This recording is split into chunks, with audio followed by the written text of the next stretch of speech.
warahmatullahi wabarakatuh. Perkenalkan, nama saya Irwanto. Saya berasal dari jurusan Pendidikan Vokasional Teknik Elektro, Fakultas Keguruan dan Ilmu Pendidikan, Universitas Sultan Ageng Tirtayasa.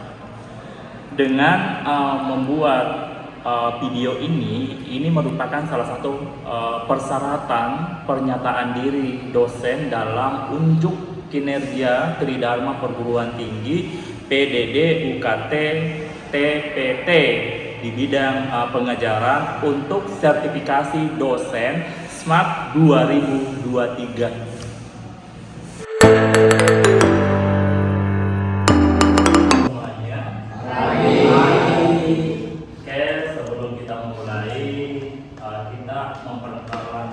Memperkenalkan ya mata kuliah terlebih dahulu, karena mata kuliah ini adalah mata kuliah wajib ya, yaitu mata kuliah literasi ICT dan media pembelajaran keguruan. Di dalam mata kuliah ini teman-teman harus lebih memahami terlebih dahulu bahwa literasi atau media ini merupakan salah satu mata kuliah yang wajib tempuh, yang harus lulus dengan minimal nilainya B.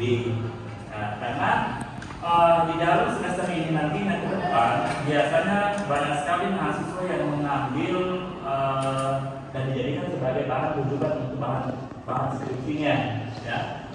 Di sini ada beberapa hal yang perlu juga saya sampaikan sebelum kita memulai mata kuliah ini.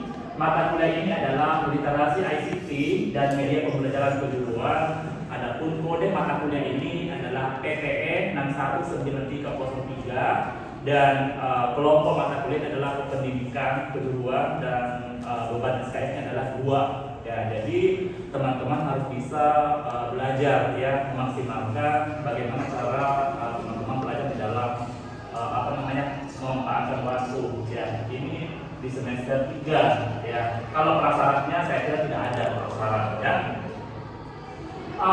Selanjutnya di sini yang perlu teman-teman harus memahami lagi bahwa deskripsi mata kuliah ini merupakan sesuatu hal yang sangat-sangat penting sekali karena berhubungan dengan yang namanya dengan media pembelajaran. Media pembelajaran biasanya merupakan salah satu faktor dominan di dalam proses pembelajaran di sekolah atau di SMK ya.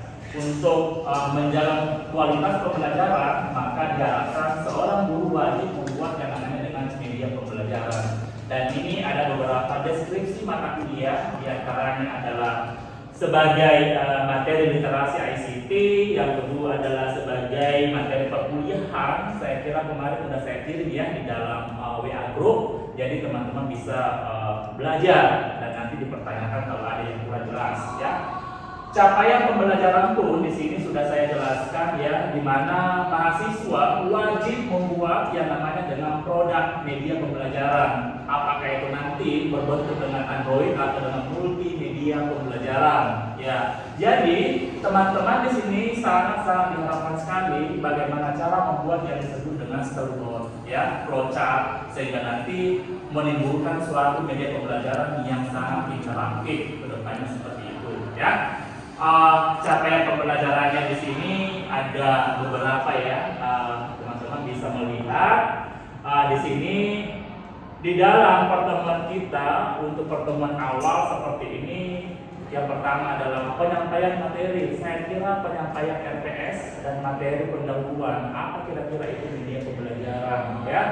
Terus yang kedua baru ada konsep ICT, apa sih itu ICT ya. Baru yang ketiga ini adalah peranan dan fungsi literasi ICT. Di sinilah nantinya teman-teman sudah bisa membuat namanya dengan media pembelajaran secara mandiri ya.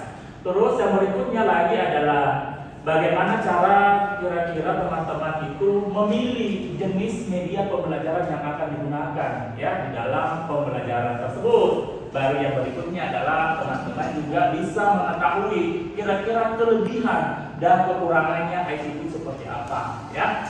Baru yang berikutnya di sini adalah ada namanya UTS. Saya kira nanti kalau untuk UTS ya itu nanti menghasilkan suatu produk saja ya, karena masing-masing nanti mahasiswa itu membuat suatu multimedia pembelajaran. Ya, tadi saya katakan apakah dapat berbentuk dengan Android atau dengan multimedia interaktif atau multimedia saja, itu adalah pilihan teman-teman semua. Ya. Setelah UTS berarti kita masuk lagi pada pertemuan ke-9, di mana di situ ada yang disebut sebagai aplikasi media. Aplikasi media nanti di sini kita akan mencoba menggunakan dengan Makromedia Plus, ya. Baru yang berikutnya adalah pembelajaran berbasiskan dengan TIK atau dengan komputer. Baru yang berikutnya lagi adalah praktek tentang membuat evaluasi literasi dan seterusnya. Baru nanti adalah UAS.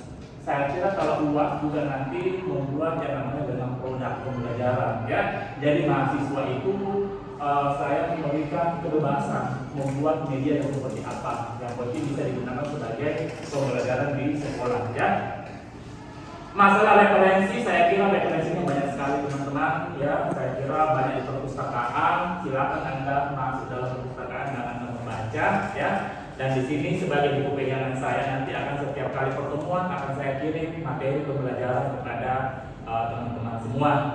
Setelah ini karena materinya juga dominan sangat-sangat membutuhkan praktek, jadi teman-teman harus siap, ya, mengerjakan beberapa tugas nantinya. Referensi sudah, masalah penilaian di dalam mata kuliah ini ada beberapa hal teman-teman harus bisa memahami bahwa selain kehadiran, saya minta kehadiran di situ adalah saya berikan skor sebesar 10%. Berarti teman-teman boleh tidak masuk sebanyak 3 kali, ya. Terus yang kedua, tugas observasi. Observasi ini nantinya teman-teman bisa ke SMK mau melihat dengan observasi kira-kira guru di sana itu seperti apa, sehingga nanti teman-teman bisa mendapatkan suatu masalah di SMK, sehingga nanti bisa dikembangkan di dalam membuat yang namanya dengan media pembelajaran tersebut.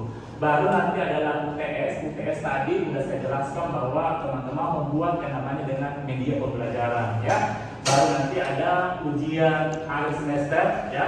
Tadi saya katakan lagi adalah tugasnya 40%, UTS-nya 20%, dan UAS-nya adalah 30%. Kenapa Pak kok terlalu tinggi tugasnya? Karena tugas ini nantinya ada tugas kelompok dan tugas individu, ya. Ini juga sudah saya perlihatkan, ya, hasilnya seperti ini. Dan masalah nilai teman-teman di sini kalau mau mendapatkan nilainya A, saya kira teman-teman bisa mengumpulkan kredit sebesar 90 sampai dengan 100, ya. Itu adalah dapat nilainya A. Amin 80 sampai dengan 89, sedangkan B plus adalah 75 sampai dengan 79.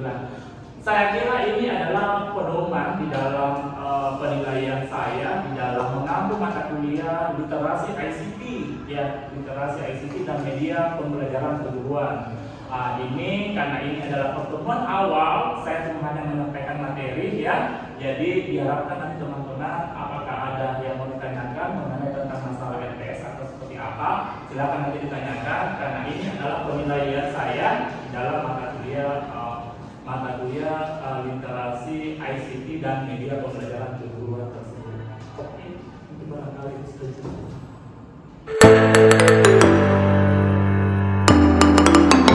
Oke, teman-teman, hari ini kita akan belajar tentang masalah peranan dan fungsi dasar literasi ICT, ya, di dalam media pembelajaran keguruan.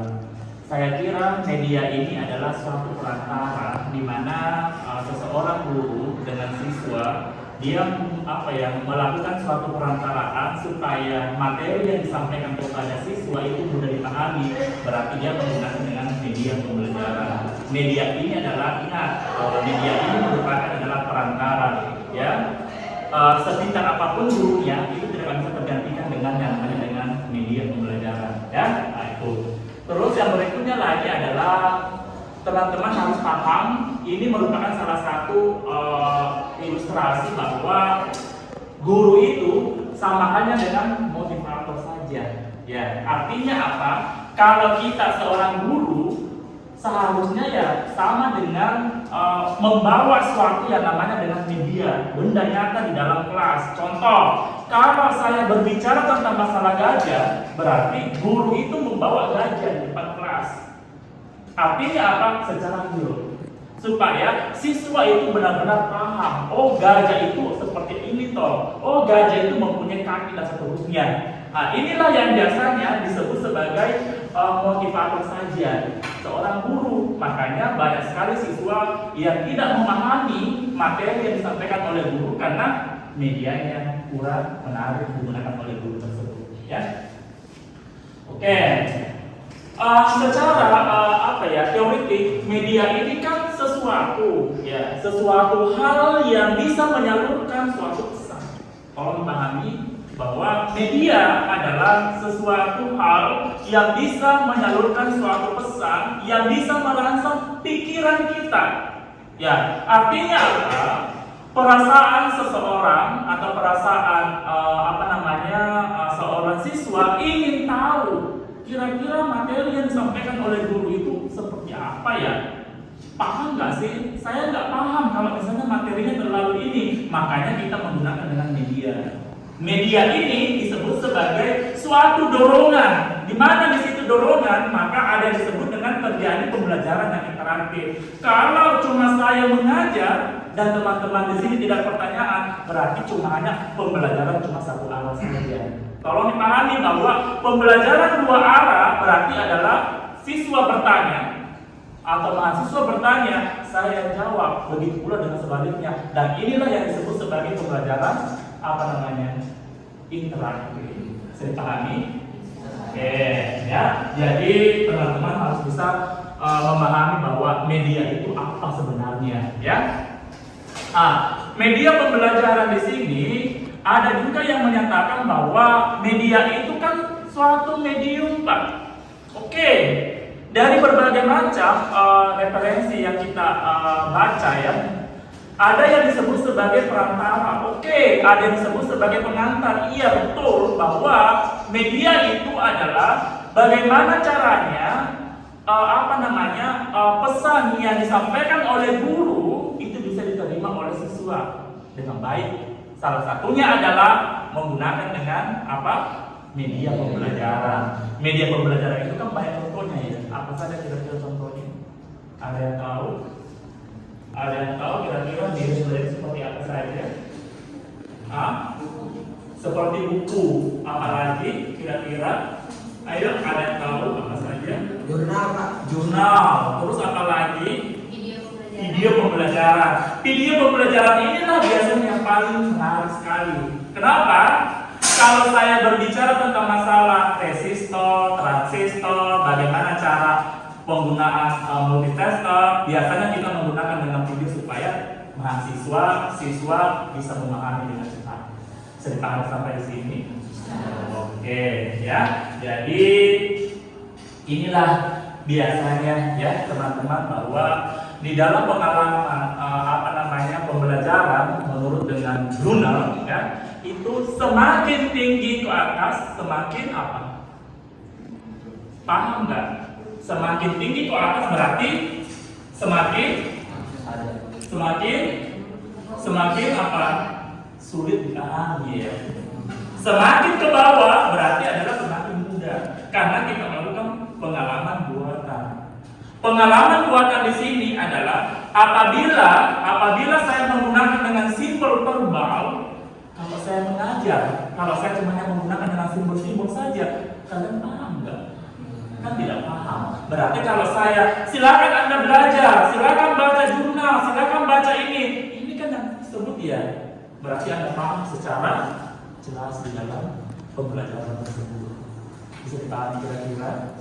Ya, bahwa ada yang disebut dengan enaktif, ikonik, dan simbolik. Simbolik itu biasanya adalah simbol-simbol visual. Agak rumit sebenarnya, ya. Di sini biasanya kalau kita misalnya nonton televisi, ya, ini yang paling banyak digunakan pertunjukan, karya wisata dan demonstrasi. Kalau untuk jurusan kita biasanya adalah demonstrasi sama dengan pengalaman. Salah satunya apa?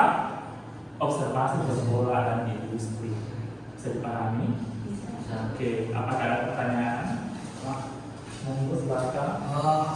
Media apa gitu Pak yang cocok untuk mengajar anak zaman sekarang gitu Pak? Oke, sangat menarik sekali pertanyaannya ya. media apa yang digunakan supaya di zaman digitalisasi sekarang ini ya, karena kita melihat bahwa siswa atau mahasiswa itu kalau dengan menggunakan dengan ceramah itu sepertinya kurang menarik ya. Jadi salah satunya adalah media pembelajaran menggunakan dengan Android biasanya. Salah satunya adalah mungkin barangkali kita membuat media pembelajaran tetapi dengan berbasiskan dengan Android atau dengan menggunakan dengan pembelajaran secara e-learning ya, atau dengan website dan sebagainya. Memang betul Mas, memang betul bahwa pembelajaran sekarang ini jauh berbeda dengan 10 tahun yang lalu ya. Kalau 10 tahun yang lalu yang namanya dengan pembelajaran ya masuk kelas, duduk, perhatikan, dosen menerangkan. Kalau sekarang gimana? Tidak. Semuanya kalian kan semua punya HP semua. Saya menyuruh Anda nulis, yang dibuka apa? HP. Benar nggak? Jadi pembelajaran sekarang ini adalah pembelajaran yang paling banyak digunakan adalah berbasiskan dengan Android atau dengan sistem pembelajarannya adalah learning atau dengan online. Bisa dipahami? Ya, saya kira banyak Mas, banyak sekali ya. Salah satunya Mas, kalau yang menarik itu adalah pembelajarannya berbentuk dengan video. Kalau untuk praktek, kalau dengan teori kita menggunakan dengan mungkin barangkali dengan Google Meet ya, barangkali seperti itu. Tetapi agak berbeda kalau kita melakukan pembelajaran secara online dengan secara offline. Itu ada perbedaan. Bisa dipahami? Ada yang tahu kira-kira apa bedanya? Kalau online itu seperti apa dan offline itu seperti apa? Ada yang tahu apa kira-kira keunggulannya online? Nah, dan tahu kalau dia online apa? Tidak terhubung dengan jarak dan tempat, bisa bebas saja mau bilang tempatnya di mana saja dan itu yang ruang dan waktu tidak itu ya. Terus kalau kelemahannya mungkin kendala seperti sekarang itu seperti dalam jaringan kayak lebih susah memperhatikan mahasiswanya gitu. Kadang kan ada mahasiswa yang tidak menyalakan kamera atau segala macamnya gitu kan. Oke, bagus sekali jawabannya ya. Namanya siapa Mas? Oke, inilah tadi jawabannya sangat luar biasa ya. Artinya di situ ya memang seperti inilah kendala kita. Negara kita adalah negara Indonesia, belum merangkanya namanya dengan apa? Sinyal. Kadang sinyal kita menggunakan dengan online, video kita kan dimatikan biasanya ya. Kalau saya biasanya secara online itu videonya dimatikan. Alasannya kenapa? Kalau videonya hidup berarti nanti gangguan. Masuk, putus dan seterusnya seperti ini. Saya pahami. Waktunya udah berapa? Tinggal berapa menit lagi? 3 menit lagi Pak. 3 menit lagi ya. Oke, saya akan menyimpulkan ya bahwa pertemuan hari ini kita mengetahui apa itu media ya. Media itu adalah perantara ya yang digunakan oleh guru kepada peserta didik di dalam menyampaikan suatu materi ya. Terus yang kedua di sini adalah macam-macam media pembelajaran. Saya kira macam-macam media pembelajaran itu diantaranya adalah media grafis ya, kita tadi sudah jelaskan, ada media audio, ada media proyeksi, dan ada media audio dan visual ya. Jadi di sini teman-teman saya semuanya mengingatkan bahwa mulai minggu depan teman-teman diwajibkan membawa semuanya laptop yang sudah terinstal dengan program Makromedia Flash versi 8 ya. Nah itu. Jadi sebelum saya tutup ya, saya memberikan beberapa arahan bahwa di dalam perkuliahan ini sangat dibutuhkan dengan kerja keras dan kerajinan ya. Untuk mencari suatu kesuksesan tidak ada hasil kalau tidak ada namanya perjuangan. Perjuangan ini sangat dibutuhkan dengan proses ya. Ini adalah salah satu penutup di dalam mata kuliah saya pada hari ini ya. Dan sampai ketemu minggu depan. Assalamualaikum warahmatullahi wabarakatuh. Waalaikumsalam warahmatullahi wabarakatuh.